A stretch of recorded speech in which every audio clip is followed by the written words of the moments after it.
Bueno, buenas tardes, vecinos y vecinas. ¿Cómo andan? Esperemos que anden bien. Aquí estamos en un nuevo programa de Hablemos de Salud Mental. Acá estamos con Carlos de regreso de sus vacaciones. Esperemos que hayas pasado bien, Carlos. Estupendo. Bueno, me alegro.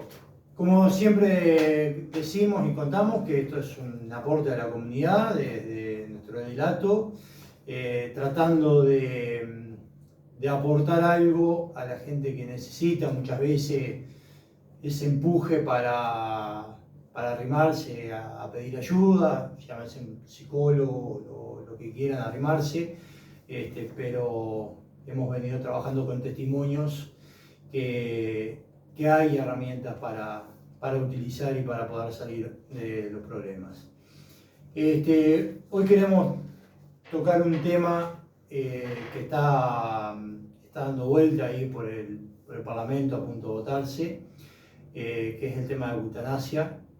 Ayer lo hemos promocionado, habíamos dicho que íbamos a hablar del tema, pero queríamos que Carlos nos hiciera un pequeñísimo cierre de estos programas que hemos estado hablando, algo muy cortito, estos programas que hemos estado hablando de salud mental, adicciones y lo que son alcohólicos anónimos, que hemos tenido algunos pequeños reclamos de algunos integrantes. Y bueno, Carlos, estuvimos hablando antes del comienzo del programa y Carlos me comentaba cómo era el sistema y me gustaría que lo aclarara para que también la gente que nos manda el mensaje y que nos manifiesta no sé si desconformidad o inquietud, que sepa que son escuchados y que le damos la respuesta.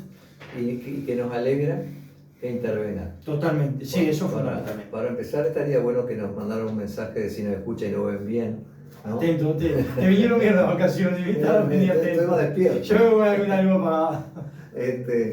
Bien, entonces estaría buenísimo bueno, que sigan lloviendo las críticas positivas, negativas, como sean, porque lo que es aparentemente negativo en realidad es el sentido del pensar de alguna persona y que tiene todo el derecho a hacerlo, y bueno, y le vamos a dar la respuesta que podamos, ¿verdad? En el caso de estas críticas, te decían que, bueno, que no era, parecía como conveniente o le llamaba la atención a la persona que la gente de Alcohólicos Anónimos se mostrara públicamente. Bueno, yo lo que tengo para decir es que trabajé años de la mano de Alcohólicos Anónimos con Alberto Rodríguez, que fue el fundador, ahora ya fallecido, fue el fundador de Alcohólicos Anónimos Acá en Libertad, creo que lo dije en un programa. Y con él dábamos las charlas públicamente en los liceos y en distintas instituciones. El doctor Parodi hacía la parte médica, yo hacía la parte psicológica y Alberto hacía la parte testimonial del alcohólico, ¿no? Lo cual siempre era muy bien tomado y muy agradecido. Entonces, él tenía como fundador y como, digamos, alcohólico en sobriedad de muchos años, tenía el derecho a mostrarse públicamente. Y creo que es lo que intentó explicar Javier Vera el otro día acá también, lo que dijo, por lo menos fue lo que yo entendí. Entonces, no es cierto que la gente de Alcohólicos Anónimos no pueda mostrarse, ¿no? Es más... Ahí sube el volumen, cuando hacían volumen, a ver si sale ahora con el volumen. Es más, Alcohólicos Anónimos tiene la costumbre, cada tanto, de hacer reuniones abiertas a la comunidad, donde puede ir toda persona que quiera. Entonces vos los estás viendo a ellos, sabés quiénes son, y dan testimonio, conmovedores, te puedo asegurar, conmovedores, muchísimas veces. Y bueno, la gente puede intervenir, hacerles preguntas y todo eso, ¿no? Así que ellos no tienen por qué esconderse, ¿verdad? Sí tienen que preservar el anonimato de los compañeros. Todo. Yo no puedo decir, fui a la reunión de Alcohólicos Anónimos y me encontré con fulano y ahí... No eso no lo pueden hacer, no tienen derecho a hacerlo, ¿verdad? Eso no. Pero ellos... En primera persona. Sí tienen derecho a mostrarse o a decir, soy un alcohólico en recuperación, igual concurro a Alcohólicos Anónimos, tienen todo el derecho del mundo a hacerlo. Bueno. Esto para cerrar y que quede bien claro, que esto fue una crítica de dos o tres personas, pero más bien una crítica cuidándonos. Claro, Lo querían cuidar de que no pisemos en falso. Muchas gracias. Ahí está eso, agradecerle porque se comunicaron de apuro diciendo, miren, nosotros interpretamos esto, esto y esto, por eso fue lo primero que hice, hablarlo con Rubén, hablarlo contigo y con Eduardo, que son los que más están en el tema, si bien nosotros habíamos averiguado algo, pero los profesionales son los profesionales. Bien. Y los que vivieron la etapa. Así que bueno, quedamos por ahí. Creo que esperemos que se esté escuchando bien. Bueno, vamos a arrancar con el tema que habíamos dicho, ¿no? Eutanasia. Bueno, un poco hablar del tema. ¿Qué significa realmente morir con dignidad? Que creo que es un poco lo que se está planteando en el Parlamento. Sí. ¿Qué criterios se deberían definir? ¿Quién accede a la eutanasia? Porque uno escucha rumores como que van a salir con la guadaña y darle a todo el mundo, y no sería así, ¿no? ¿Qué garantía debería existir para asegurarse de que la decisión sea libre, informada y sin presión? ¿Cómo evitar posibles efectos no deseados? Que ahí después vamos a hacer una historia personal. Sí. Especialmente en personas vulnerables. ¿Cuál es la diferencia entre la eutanasia, suicidio, asistido y ciudadano paliativo? ¿Y qué rol cuidado paliativo? Cuidado paliativo, perdón. ¿Y qué rol debe tener cada uno? Por ahí te lo dejo un poco. Claro, esas serían preguntas también para la audiencia, ¿no? Para que todos nos pongamos a pensar y podamos opinar o preguntar o hacer comentarios simplemente de lo que cada uno le parece. Porque lo que intentamos hacer en este programa o streaming es una interacción con la gente, ¿no? Porque son como espacios para la reflexión. También vale aclarar que cada uno de nosotros podemos tener una postura sobre estos temas tan delicados, pero que de todos modos vamos a intentar en la medida de lo posible, una cristalinidad o como decir, no tomar partido así radicalmente por una cosa o por otra, sino informar. Carlos, te pido una cosita. Sí. Si puedes bajar un poquito de aire, porque yo me estoy muriendo de calor, no sé vos. No. Y voy a revisar, porque no quiero que nos pase lo que nos pasó la otra vez con el tema del volumen. Me vuelven a pasar que no tenemos volumen. No se escucha, ¿cómo están? No se escucha, nos mandan. A ver si alguno nos puede mandar. Si igual, vamos a ver, capaz que tapamos el micrófono acá entonces. Espérennos un segundito, que vamos a tratar de arreglar este inconveniente.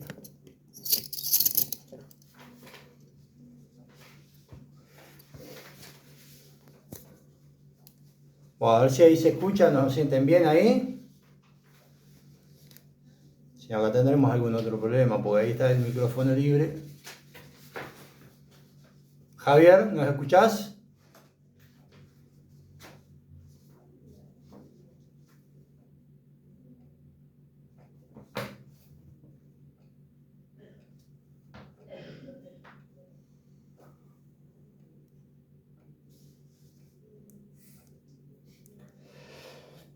Ahora sí, ahora bueno. Bueno, gracias gente por estar atentos. Bueno, ahora sí, Carlos. Bien, a mí se me ocurren unas preguntas que pueden ser inspiradoras para la audiencia, ¿no? Porque hay que ponerse en el lugar a veces en la situación, y esto es lo que es difícil, porque ninguno de nosotros murió como para decir. Totalmente. O capaz que hemos estado graves algunos, pero, ¿verdad? No es tan fácil pensar este tema. Sobre todo, no es tan fácil porque nosotros de algún modo vivimos de espaldas a la muerte. La muerte es lo más real que hay, pero muchas veces no lo vivimos así. Lo vivimos como que es algo que le pasa a otros. Yo me acuerdo del filósofo español que decía en Sabater, que vino de visita al Uruguay, decía: yo veía que se moría gente, mis abuelos, mis tíos, dice, y me afectaba, pero cuando vi que yo me iba a morir, tenía 11 años él en ese momento, cuando entendí que yo me iba a morir, ese fue el momento que aprendí a pensar. Ahí empecé a pensar. Dice, interesante me pareció. Siempre eso. Pero podemos lanzar esta pregunta a la audiencia. Por ejemplo, ¿qué significa para ti un buen morir? ¿Es la muerte un acto puramente personal o pertenece también a la comunidad? ¿El sufrimiento final tiene un sentido espiritual o es solo un hecho médico? Si pudieras elegir el momento y la forma de morir, ¿lo harías?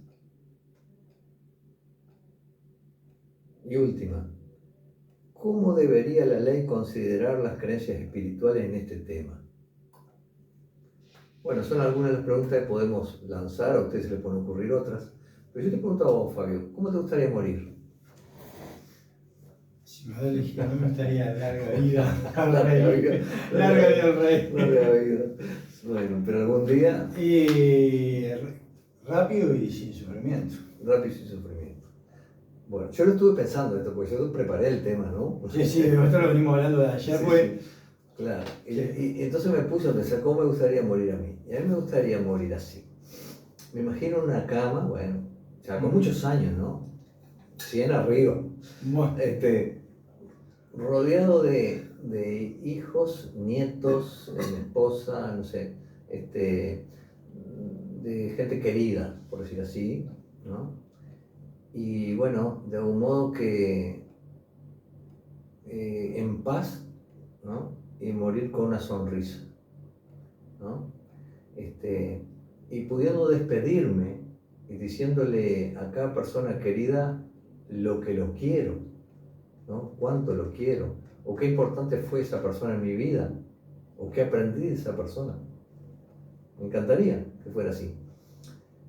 Hay un dicho muy viejo que dice, vive de tal manera que cuando tú mueras, todos lloren y tú sonrías. ¿No? Qué bueno, ¿no? Me parece genial.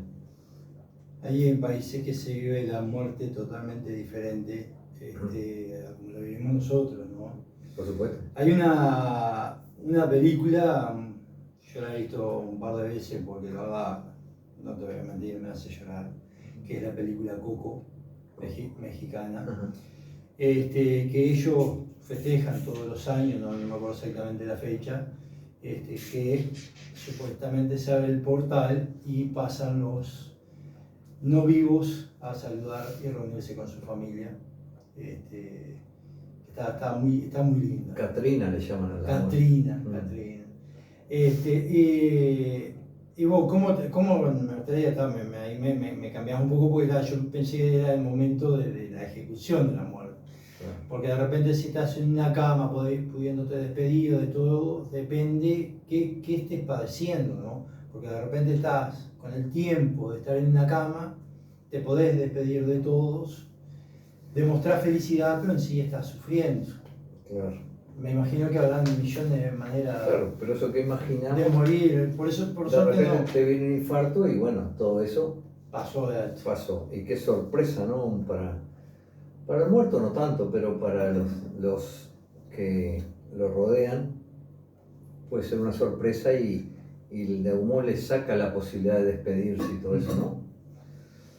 Bien, entonces bueno, acá es un tema muy complejo, muy sensible, muy importante. Por eso cuando vos me lo planteaste, yo esos días lo estaba pensando un poco el tema, pero no me había planteado hacerlo en este streaming, ¿no? Pero al final dije que sí, porque digo, bueno, es la oportunidad. Pues se está para votar. ¿No? Se está para votar. Se está para votar.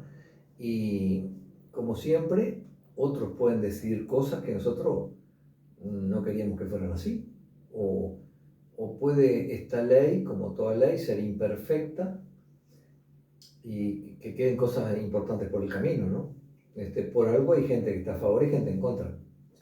Aparentemente, 60 diputados había a favor. 57 había escuchado yo. Bien. Y un 62% más o menos de la población estaría a favor en alguna estadística. Venimos bien. A mí lo que me sorprendió de un tema tan sensible como es esto, que me imagino que va a ser muy amplia la charla, ¿no? Nuestra y con el público. Lo que sí me llamó la atención es que se vote con mayoría simple.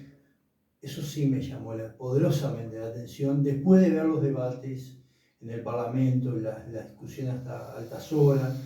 Los que ponen por la afirmativa te convencen, los que ponen por la negativa también te convencen. Entonces creo que hay matices y hay diferentes momentos que se pueden tomar para un lado o para el otro. Por eso me sorprendió que sea una mayoría simple, no la mayoría especial, que son 2/3. Pero se va a votar. Es evidente, ya está, la Cámara Baja ya salió, va a la Cámara Alta y se vota aparentemente mañana.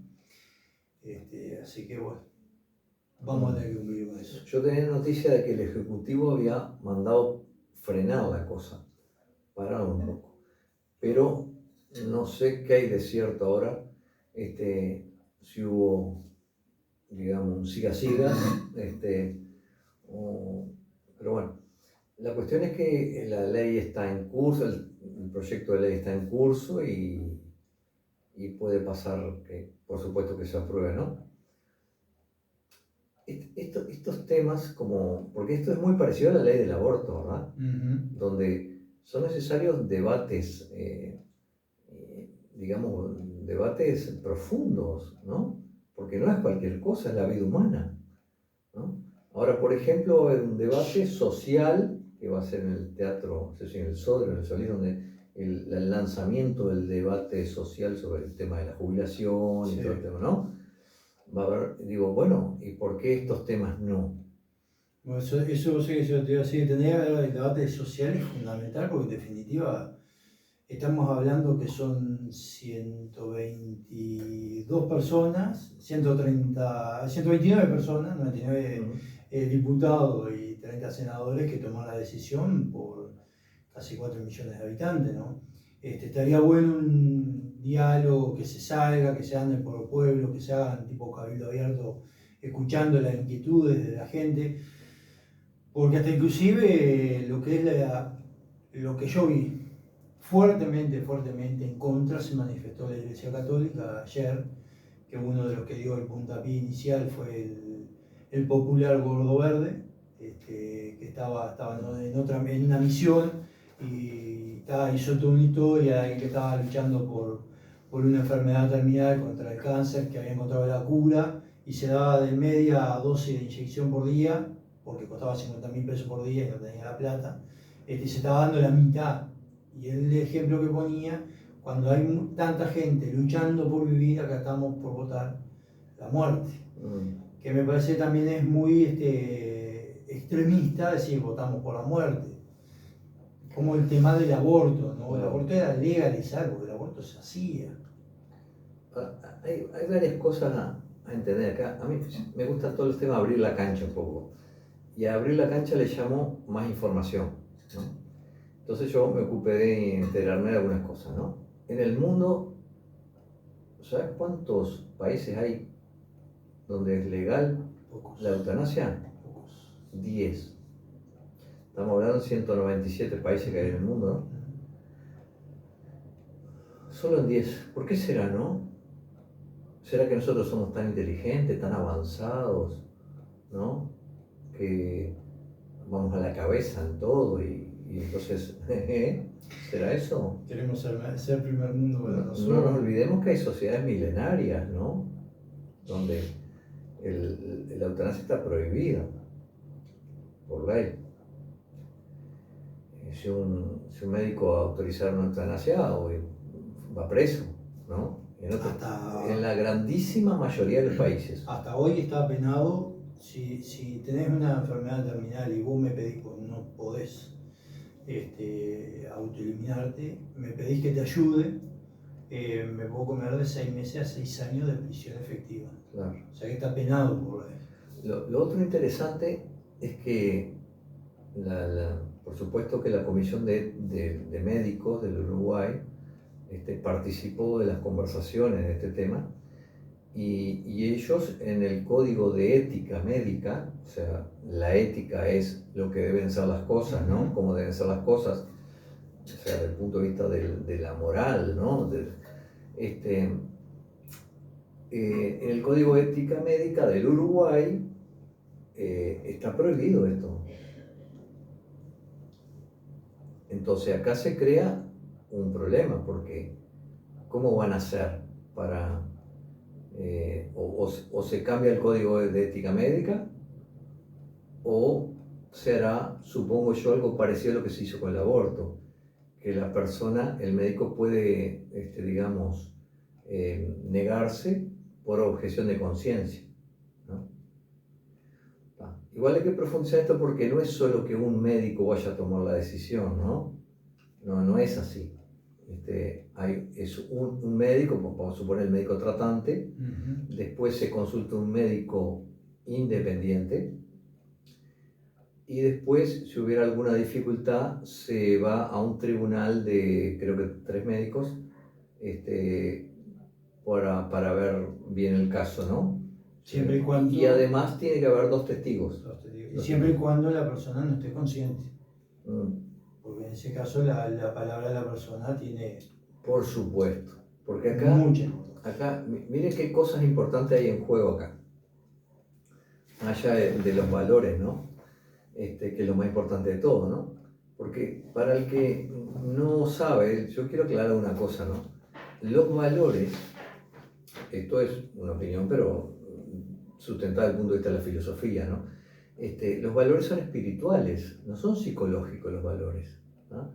Entonces, acá de algún modo se pretende convertir este tema de la eutanasia en solo un hecho biológico, un hecho médico, ¿no? Pero los valores que están implícitos en cada acto que hacemos son espirituales, entonces no podemos desconocer la espiritualidad en este tema, no se puede desconocer. Y no estoy hablando de religión, porque una cosa es la religión y otra cosa es la espiritualidad, que es mucho más amplia, abarca más. Que abarca, digamos, una dimensión del ser humano que ya a esta altura es innegable, porque vamos a decir las cosas con datos, ¿no? Que es muy importante dar datos concretos, porque las estadísticas dicen cosas, ¿no? Los números hablan de alguna manera. El ateísmo es solo una quinta parte de la humanidad. O sea que 4/5 son creyentes. En algo. En algo superior, llamémosle sí, lo que sea, ¿no? Pero, por ejemplo, en Brasil tienen 99% de creyentes los brasileños. 220 millones de habitantes, 99% de creyentes. Estados Unidos tiene 95 personas creyentes. Uruguay tiene 60% de personas creyentes. O sea que más de la mitad de la población del Uruguay, si bien tenemos muy poca... Sí, comparativamente. Claro, porque el laicismo en Uruguay ha hecho su obra, ¿no? Entonces ha bajado la cantidad de gente creyente en comparación con todo el resto de los países de América Latina, ¿no? Nosotros somos el país más descreído. No sé si del planeta, pero de América seguro. Descreído del creyente. No, claro. Pero de todos modos, así tenemos 60% de personas que dicen creer en algo superior, ¿no? O sea que lo espiritual está marcando un 60% ahí, en nuestro país. Entonces no podemos desconocer lo espiritual en estos temas donde se trata de la vida y la muerte, ¿no? Yo creo que hay momentos de la vida que son como sagrados, ¿no? Uno es el nacimiento, otro es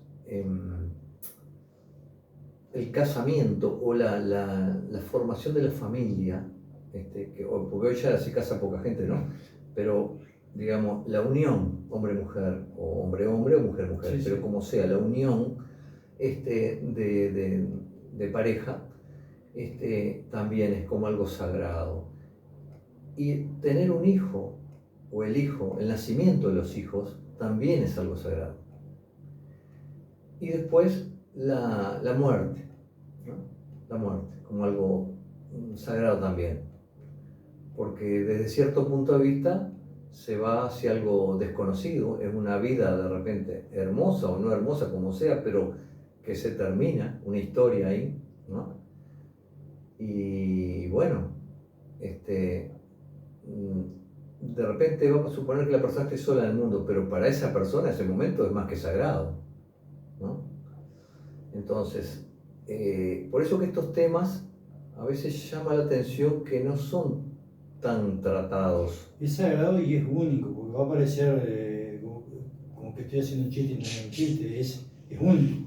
Te morís una vez sola y Sí, todos queremos llegar de la mejor manera y como decía vos, y acompañado, rodeado de los seres queridos, llegar de la mejor manera y es un momento único. sí, eso que vos decís me hace acordar una cosa. Voy a decir esto, vamos a ponerlo entre paréntesis, ¿no? Que han habido muchísimos casos de muerte clínica, sobre todo en CTI, ¿no? No solo en CTI, pero sobre todo en CTI. Y se han estudiado esos casos. La persona tal vez que más ha estudiado esos casos y ha sacado libros al respecto se llama Elizabeth Kubler-Ross. Hizo más de un libro, pero el primero fue en base como a un estudio sobre 20.000 casos, ¿no? Donde escuchaba los relatos de esas personas que habían estado, digamos, muertas por unos minutos y escuchó un montón de testimonios coincidentes, ¿no? de las personas cuando volvían, digamos, de la muerte, llamémosla así, entre comillas, y de lo que habían visto, lo que habían sentido, ¿no? Y bueno, interesantísimo, interesantísimo. Doy el nombre a esta persona porque está bueno que la busquen en YouTube o donde puedan, ¿no? Para escuchar los mismos testimonios de las personas que vivieron ese hecho, ¿no? Más allá de lo que ella diga como autora, ¿no? He escuchado yo testimonios de personas que vivieron esa experiencia, de haber estado muerta, entre comillas, y haber vuelto a vivir. Y lo interesante es cómo le cambia la vida después, ¿no? De esa experiencia, ¿no? Que se llama experiencias cercanas a la muerte, ECM. Muchas veces aparece así, ECM, las iniciales nomás, ¿no? Experiencias cercanas a la muerte. Interesantísimo. Cerramos el paréntesis y volvemos al tema de la eutanasia, ¿no? Hay aspectos claves acá. ¿Por qué? Porque hay conflictos de intereses, como yo lo veo, ¿no? Y es parte de las críticas que se le han hecho al proyecto, ¿no? ¿Dónde estaría el conflicto de intereses? Y por un lado está la institucionalidad médica, porque acá en el Uruguay está la salud pública, pero también está la salud privada, ¿no? Y todos sabemos, tenemos idea de cómo funcionan las mutualistas, ¿no? Que son empresas. La lógica de empresa es gasto poco y cobro mucho. O sea, cuanto más gane, mejor, dicho en resumidas cuentas, ¿no? Esa es la lógica de empresa. A lo que vos te estás refiriendo, Eduardo, Carlos, ya me quedé con Eduardo. A lo que vos te estás refiriendo por algo es de que una mutualista, cuanto más avanzada es tu edad, más les cuesta tomarte como cliente, claro. Y más cara es la cuota. Claro. Si vos vas tenés 15 años, te afiliás a una mutualista, no tengo idea de lo que vale, porque yo por suerte me atiendo en ACE, ¿no? Que la pago, pero como la pago en la empresa. Pero vos vas a una mutualista, si tenés 15 años, te abrazan y es una cuota de, vamos a ponerle 5 pesos. Pero ya si vas con 70 años, con un montón de nanas, ya no, primero no te toman. Si te toman es porque tenés a alguien que te da una mano que te tome. Y el costo de la cuota es totalmente diferente, ¿no? Ahí está. Un poco algo que vos te haces referencia. Ahí está. Ahí dibujaste precioso lo que yo te estaba diciendo, ¿no? Eso es así, la lógica empresarial es así. No olvidemos también que los laboratorios también son empresas. Ahí sí que no hay público, ¿eh? Que yo sepa, capaz que lo hay, pero en general es uno de los negocios más grandes, más redituables del mundo. Yo tenía cifras hace unos años, 2016, di una charla sobre esto y di muchas cifras, ¿no? De lo que facturaba cada laboratorio, Johnson & Johnson, Remer, bueno, etcétera, ¿no? Y son cantidades, fortunas, siderales. Entonces, acá hay una lógica de empresa que va a incidir o puede incidir, si la ley no está bien armada, en lo que digan los médicos, porque los médicos son seres humanos, por lo tanto se pueden equivocar, pero sobre todo se pueden equivocar si tienen presiones institucionales, ¿no? Que presiona que los médicos, digamos que tiendan a cortar la vida de una persona porque el tratamiento paliativo es muy largo y costoso. Ahí hay una de las claves de este tema. Porque yo me preguntaba, ¿por qué se armó este tema ahora? ¿Por qué están, ¿no? Con este tema ahora? ¿De dónde sale la iniciativa? No lo tengo claro. Seguramente está claro, pero yo no llegué a esa información. Yo lo busqué.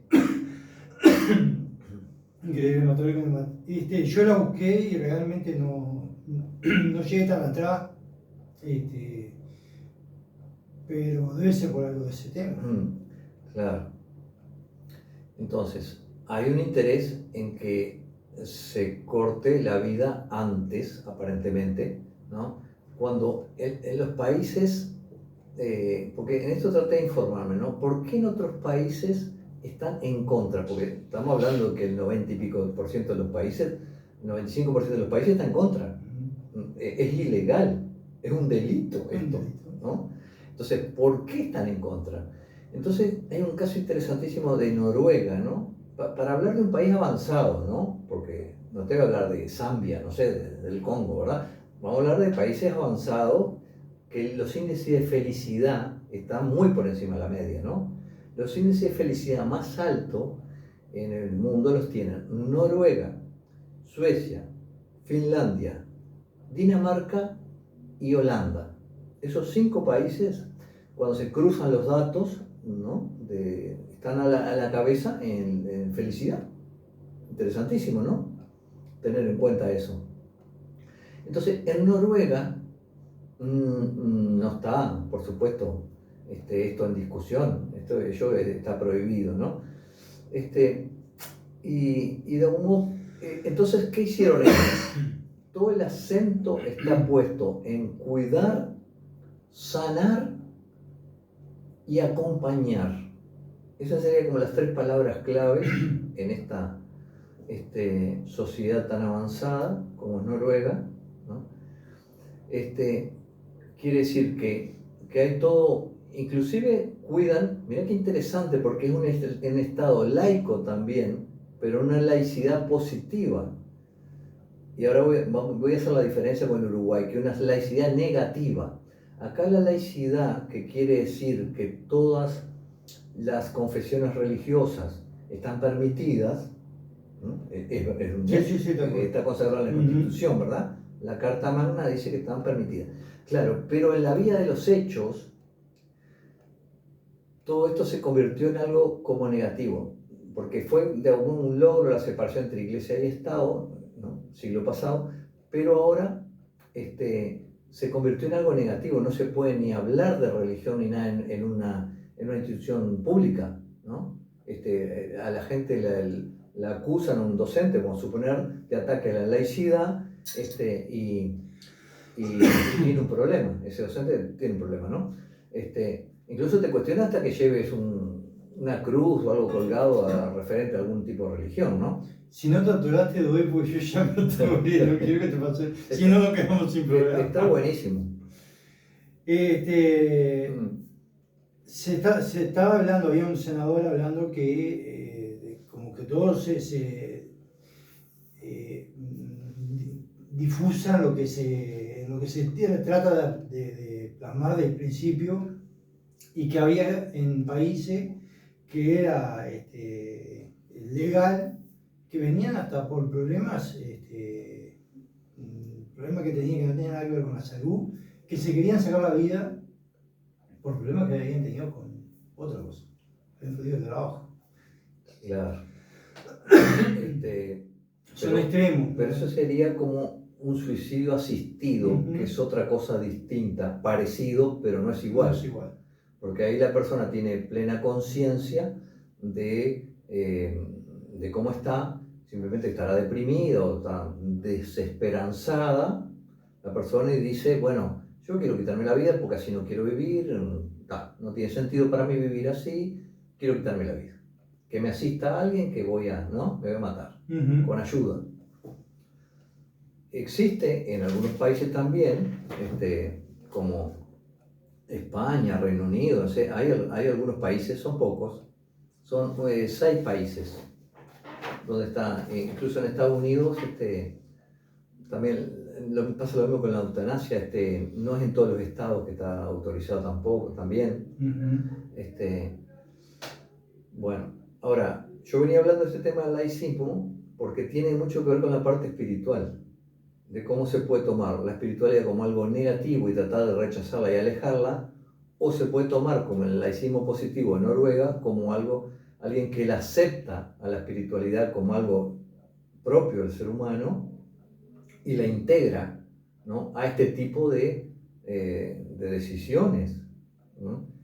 En Noruega se propicia que cada persona que va a morir tenga su confesor o su...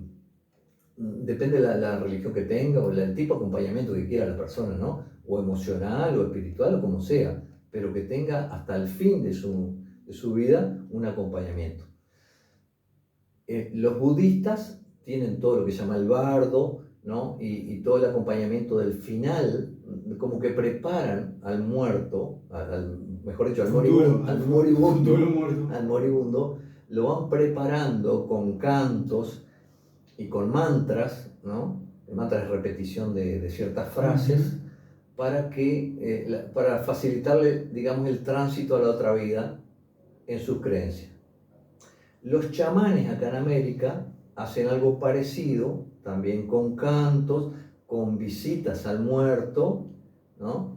al moribundo, y ritos como de pasaje, digamos, ¿no? Nosotros, el ser humano tiene rituales de pasaje. Por ejemplo, a veces no nos damos cuenta, pero el cumpleaños 15 es un ritual de pasaje, ¿no? El niño que se convierte, la niña que se convierte en mujer, ¿no? Sí.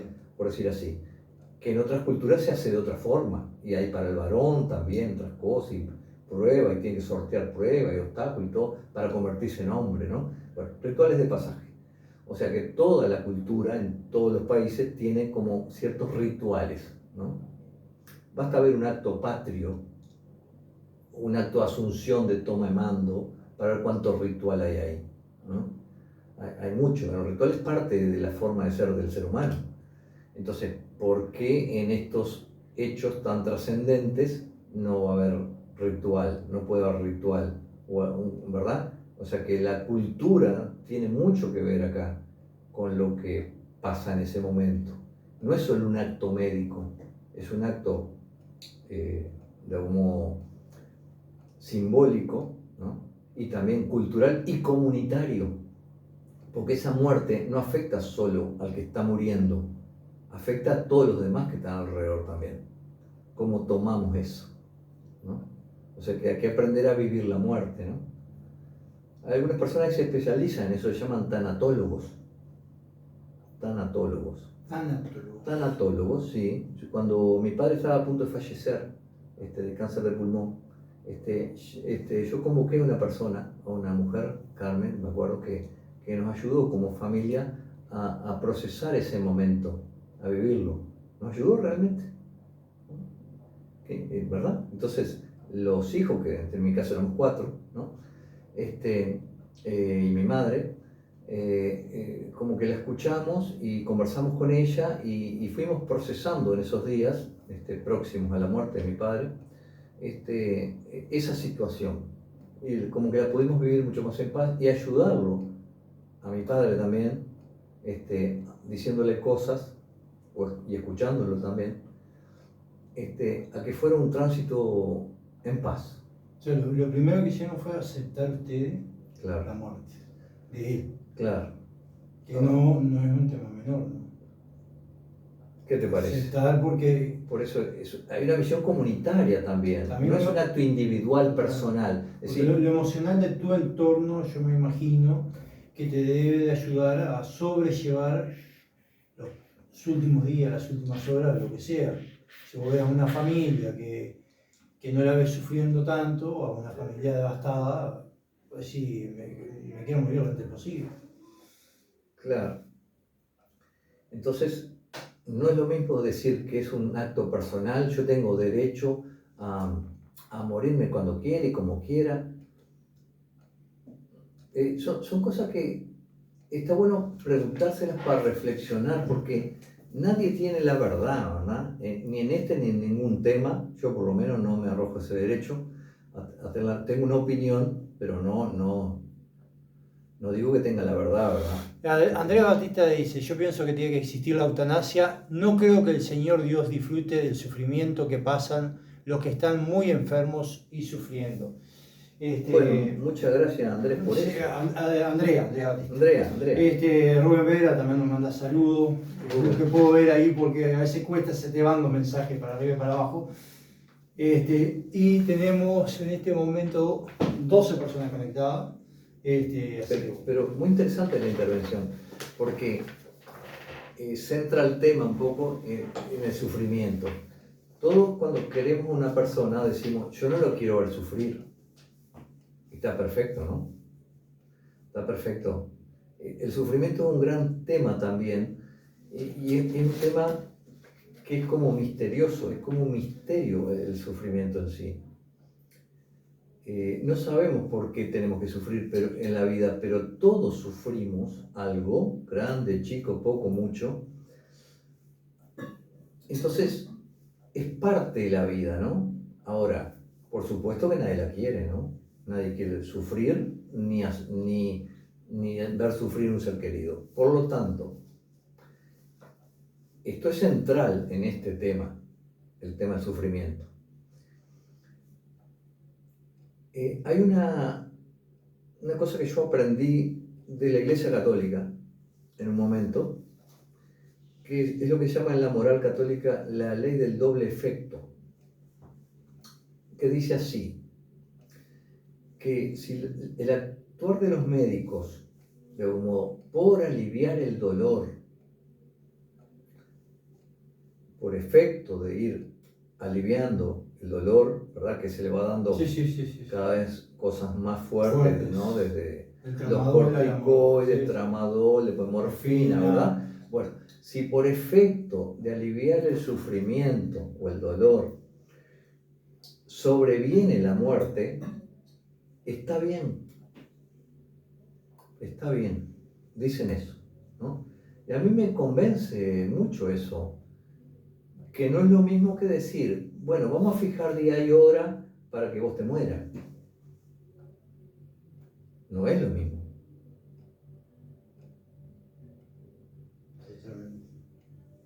Yo lo que veo que así como lo encara en este caso la Iglesia Católica, hace que sea más natural el proceso, ¿no? Bueno, que es irreversible porque los procesos, por ejemplo, cancerosos, como vos decías, son irreversibles. Bueno, llega un punto que le aliviamos el dolor y en un momento la persona se aumenta la cantidad de sustancia en el famoso cóctel que decimos, ¿no? Pero si está bien hecho, ¿no? Se aumenta la cantidad de sustancia desde el punto de vista ético, si está bien. Y bueno, llega un punto que ya se sabe que, bueno, ese grado de sustancia, esa cantidad de sustancia, la persona no la va a aguantar su organismo y va a fallecer.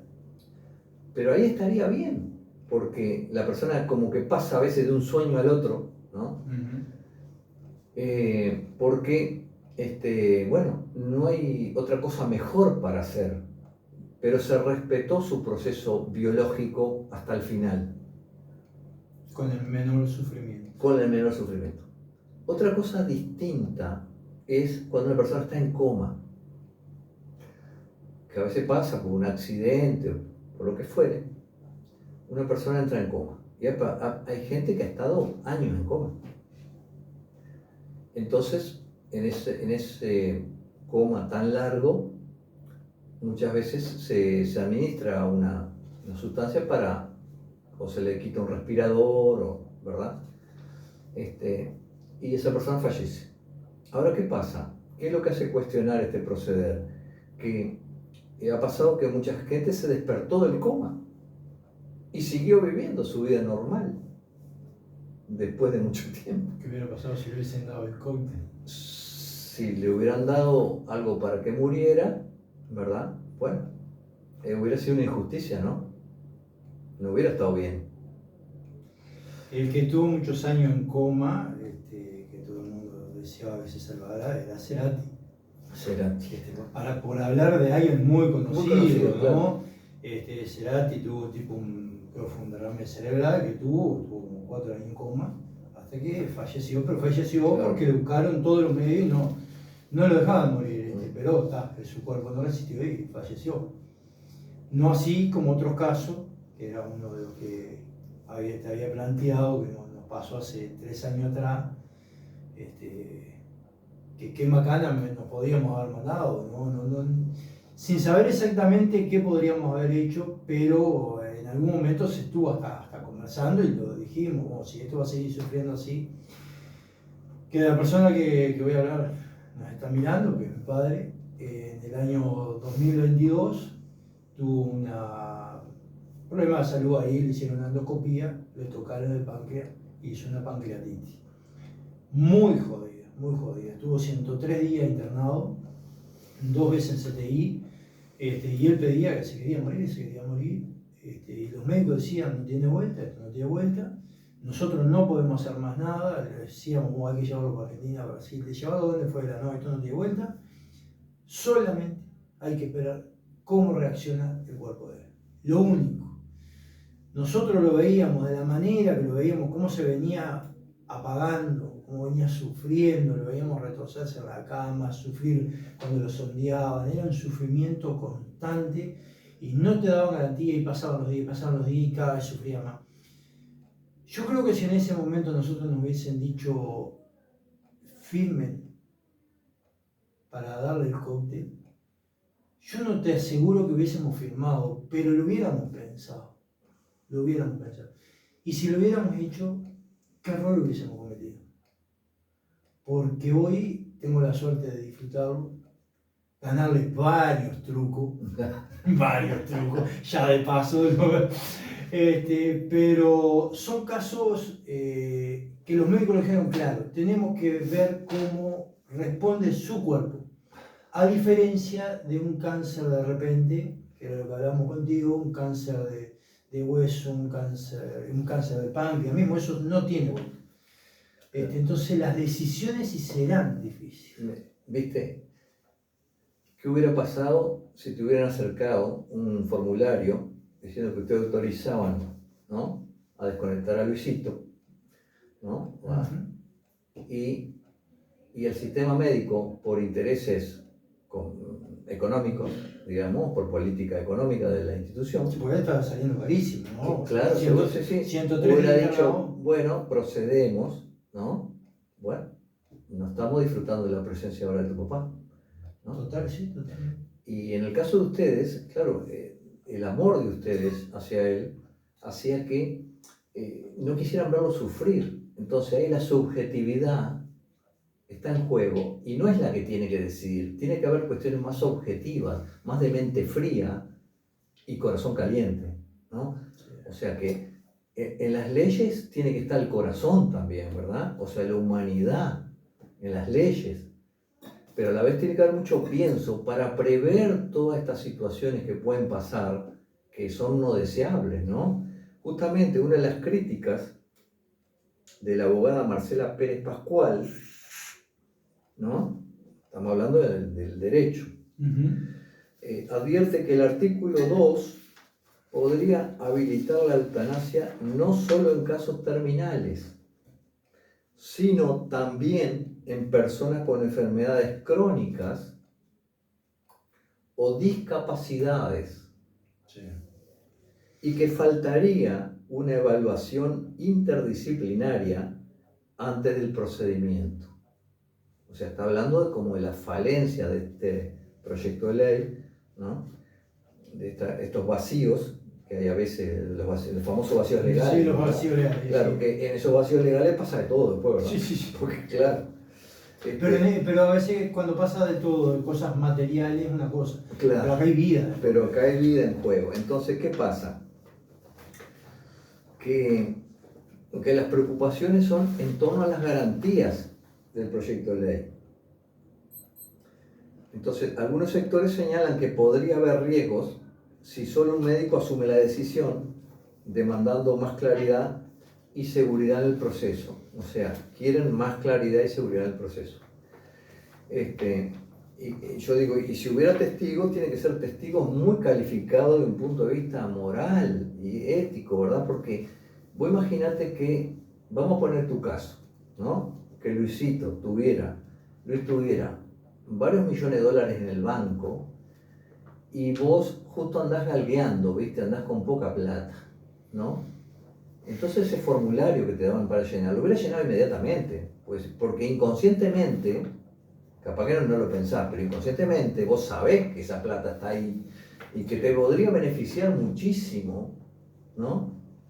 Entonces, si firmo, bueno, para que papá no sufra, firmo, y así, y vos después andás en un 4x4, 5x4, 20x20, no sé, vaya en un avión. Sí, un avión privado. ¿Verdad? Sí. Claro, gracias a que firmaste, ¿no? Cuando en realidad Luis podía haber seguido viviendo, ¿verdad? O sea, pero ahí tenés también qué pasa si con la mejor de las voluntades, vamos a ponerle que no tiene un mango en el banco, tiene una peladera de más, tiene deuda. Lo querés salvar para que la pague él y no pagarla vos. Somos 5 hermanos. Sí. 4 están de acuerdo. Y uno bajo ningún concepto. Claro, puede pasar. Sí, puede pasar. No, a papá no se toca, no se va a morir, Claro. vamos a llevarlo hasta último. Pero mirá que está sufriendo. No, pero hay una esperanza, los médicos dijeron que si el cuerpo reacciona, ¿qué pasa en eso? ¿Quién toma la decisión? Hay una película que me acordé ahora que trata este tema, de Estados Unidos, ¿no? Pero donde el único que no quería desconectar al papá era el niño, un niño de unos 8 años más o menos. Nieto. Y bajo ningún concepto se había enojado de una manera, ¿no? Y claro, todos decían, bueno, es un niño que está sufriendo, ¿no? Pero en realidad, de algún modo, respetaron al niño y después el padre vivió, se recuperó. ¿Qué pasa? Que está lo que se llama a veces en la jerga común los milagros, ¿no? O dicho de otra forma, los médicos le llaman curación, ¿cómo le llaman? No, le llaman así, remisión espontánea de un cáncer, ¿no? Pero está lleno de remisiones espontáneas, no es que, yo qué sé, no sucede a cada rato, pero en la historia de la medicina ha habido muchísimas, ¿no? Cuando nadie esperaba nada, la persona se curó, se salvó. Esto ha pasado, yo recibí el testimonio de algunos sacerdotes que me contaron, porque dentro de los rituales que hay en la humanidad, en la Iglesia Católica está lo que se llama la extrema unción, que ahora en realidad tiene otro nombre, se llama unción de los enfermos, y ese sacramento, de acuerdo a lo que ellos dicen, tiene también la posibilidad no solo de perdonar los pecados en su moral cristiana, sino de curar también. Tiene como la intención y según ellos la potestad de ayudar a curar a la persona.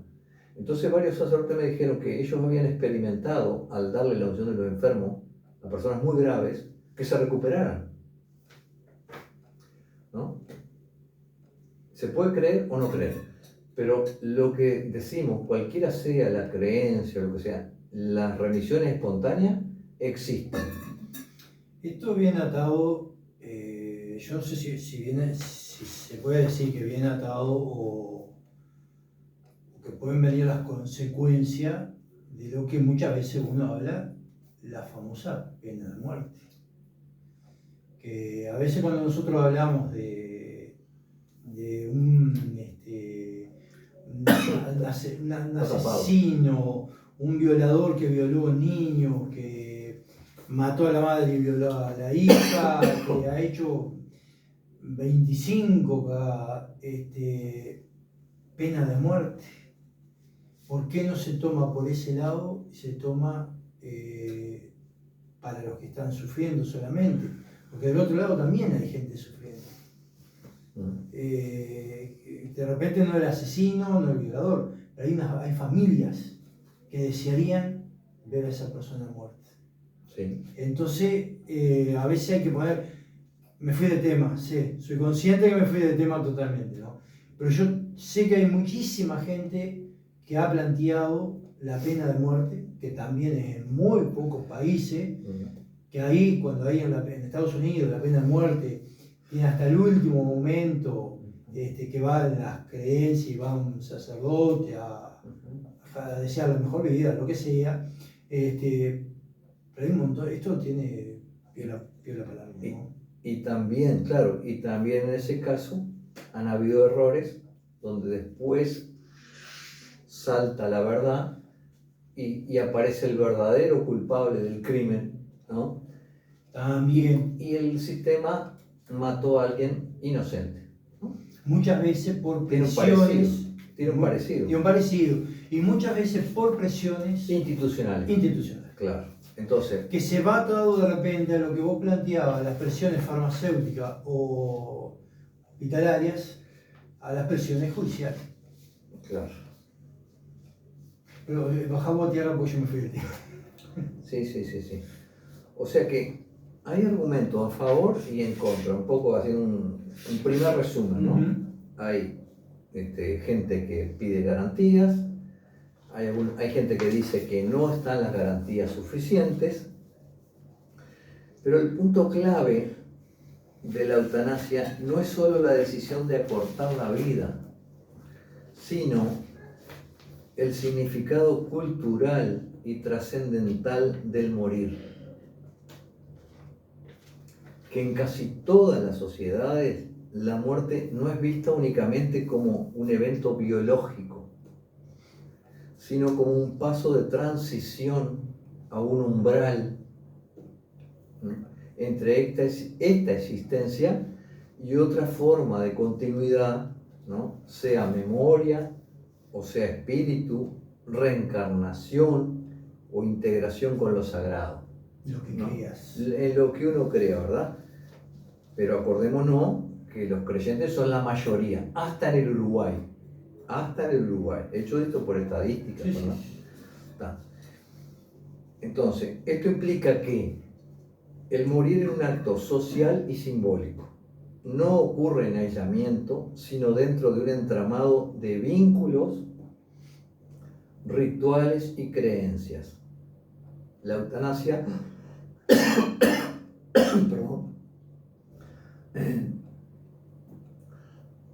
la eutanasia toca ese tejido porque modifica el tiempo y el modo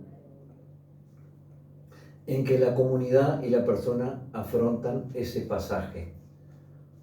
Porque dicen, bueno, no, va a vivir hasta acá, ¿no?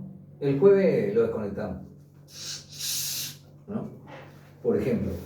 Y el modo, o sea que no es capaz que como el enfermo moribundo, que ya no puede hablar ni nada, ni expresarse, quería, ¿no? Otra cosa distinta es cuando el enfermo con lucidez, dice, yo tengo cáncer, pero a mí no me hagan radio, ni quimio, ni nada, porque a mí déjame así nomás. Y bueno, cuando me tenga que morir, me muero. Ahí es distinto. En muchos casos. Porque hay un consentimiento informado, ¿verdad? Y firmado por el responsable, y él decide como adulto que su vida, bueno, cómo va a terminar, ¿no? En cuanto a los tratamientos a seguir, ¿no? Que de repente acepta lo paliativo, pero no quiere que lo intenten curar con métodos que han curado muy poco, ¿no? Porque yo voy a decir algo que lo dice la OMS, ¿no? Para no decir que soy yo el que lo digo, ¿no? La quimioterapia tiene, según la OMS, un 4% de resultado positivo. Y a ese 4%, en ese 4%, ¿a qué se le llama resultado positivo? A que logran estirar la vida, por decir así, 5 años. O más, ¿no? Pero mínimo 5 años ya. Prolongar la vida, más de 5 años. Entonces, a mí, por ejemplo, si yo tuviera cáncer en este momento y estuviera muy mal, yo no aceptaría ni radio ni quimio, ¿no? Entonces, y tengo derecho a eso, porque la salud es un derecho del paciente, ¿no? Cada uno tiene derecho a... Sos dueño de tu vida. Claro, sos dueño, sí, de los tratamientos que... ojo con esa expresión, ¿no? Soy dueño de mi vida. Bueno, porque en la mayoría de los países creyentes no dicen que vos sos dueño de tu vida. Dice que el ser superior es dueño de la vida. Acá lo podemos decir. Claro, La mitad. claro. Entonces podemos decir que, bueno, yo prefiero no tener tales tratamientos, ¿tá? Y que la enfermedad siga su curso normal. Bueno, bien. Eso sí lo puedo decir. Bien. Vamos a ver si tenemos alguna consulta por las dudas. La gente ve y se ve que no se animan. Después nos dejan los comentarios para el próximo programa. Yo creo que tal vez pueda haber un segundo... Sí, es como nos pasó el programa pasado, que en el momento no veíamos y tuvimos más de 80 comentarios y consultas, ¿no?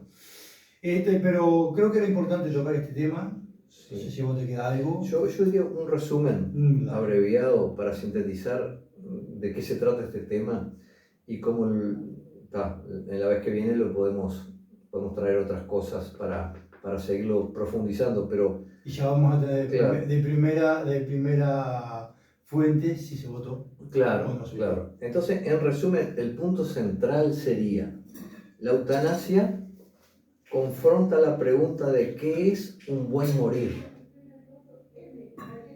según la cosmovisión, o sea, la forma de entender la vida, ¿no?, de la persona y de su comunidad.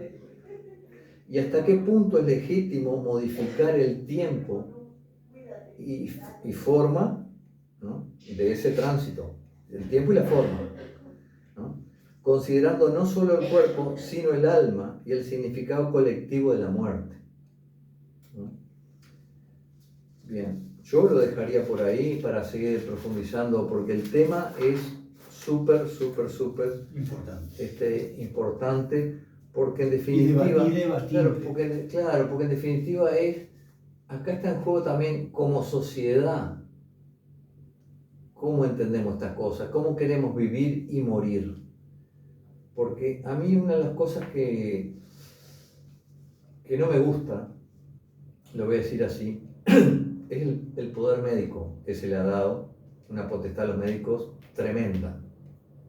Y si no, decime, mira, primero los médicos nos dicen cuándo podés quedar embarazada y cuándo no, cuándo el feto es viable y cuándo no, si tiene que nacer o no tiene que nacer, después cómo tiene que nacer, después cómo tenés que criarlo y cómo tenés que cuidarlo, después prácticamente cómo tenés que vivir y cómo tenés que comer y todo. Después también cómo y cuándo vas a morir. Entonces no estoy de acuerdo, y esto sí lo voy a decir claramente, en ese exceso de facultades que se le ha dado al poder médico, ¿no? Me gustaría cerrar con eso. Pero ¿qué seríamos sin ello hoy en día también? Por supuesto que no, pero esto no es hablar en contra No te de lo entiendo, que es el el médico, función, porque sino el el poder. médico es una herramienta preciosa y una vocación hermosa, ¿eh? Que tiene que estar al servicio de la vida, de la humanidad, de la salud. Y eso es muy digno. Y en China, déjame que siga con esto, pero para que vean las dificultades culturales, ¿no? Yo creo que ver diferentes culturas nos abre la mente. En China, durante cientos, miles de años, al médico se le encargaba un sector de la población y el médico tenía que mantener sana a esa población. Si alguien se enfermaba, se le sacaba el sueldo. La productividad. Estaba productividad, o sea que su interés era prevenir y mantener sana a esa población que le era asignada, ¿no? Pero fíjate qué cambio de mentalidad que hasta nos puede chocar en parte, ¿no? Sin embargo, a mí me parece preciosa esa mentalidad, porque como dice el dicho, es mejor prevenir que curar, ¿no? Sí, y el tema del médico, que yo creo que a muchos nos pasa, de repente pasamos un fin de semana con un dolor X o una molestia X ya por la cabeza te trabaja.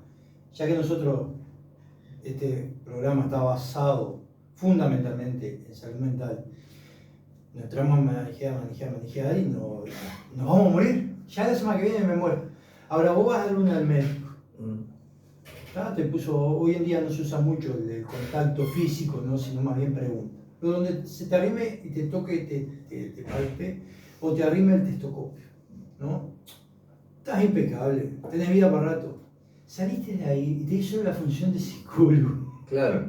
Saliste sano, curado. O sea, gracias doctor, ahora que no te doy una mala noticia porque es el peor del mundo, ¿no? Muchas gracias doctor, nos vemos la próxima. Y no sabes si tenés algo o no tenés nada, pero te fuiste con un montón de análisis para hacer y te dijo que no tenés nada malo, que no te vas a morir en lo inmediato. Te cumplís la función de médico y muchas veces hasta de psicólogo. Muy bien, me diste una idea. Un día vamos a hablar de la relación cuerpo-mente, si te parece. ¿Cómo no? Está interesante. Gente, dejamos por acá porque si nos podemos hablar con Carlos los tenemos toda la noche. Muchísimas gracias a los que estuvieron por ahí. Gracias. Obviamente gracias a los que nos avisaron a tiempo que no teníamos volumen y estábamos tapando el micrófono con el aparatito. Queremos agradecerle que si no después no me arreglan más, porque nos arreglaron algunos detalles. Por ejemplo, viste que no son nomás el WhatsApp. Sí. A los muchachos que trabajan en DataSur, que con la mejor voluntad nos dieron algún tip ahí para anular algunas cosas y no nos cobraron, pero lo único que nos dijeron, nos tenés que nombrar en el programa. Bueno, y que sigan mandando comentarios, ¿no? Sí, eso, esto queda colgado en Facebook, en el canal de YouTube, que nos encuentran, les agradecemos que nos sigan porque la idea es poder tratar todos los temas, que comenten sobre esto y que nos den material, temas que a la gente le interesa tratar. Sí. Y nosotros lo vamos agendando, lo vamos ubicando en el tiempo. La idea nuestra, como siempre decimos, es un aporte a la sociedad, a la comunidad, que pretendemos seguirlo durante los 5 años. En el Facebook están, en tu Facebook, buscar por Fabio Reyes simplemente. Sí. Y en YouTube están, el canal es @FabioReyes1832, para el que lo quiera buscar ahí. Exacto. Carlos, muchas gracias. No, un gusto. Lo mismo digo, y vemos que viniste con todas las pilas de vacaciones. Nos vemos el próximo martes, 19 horas.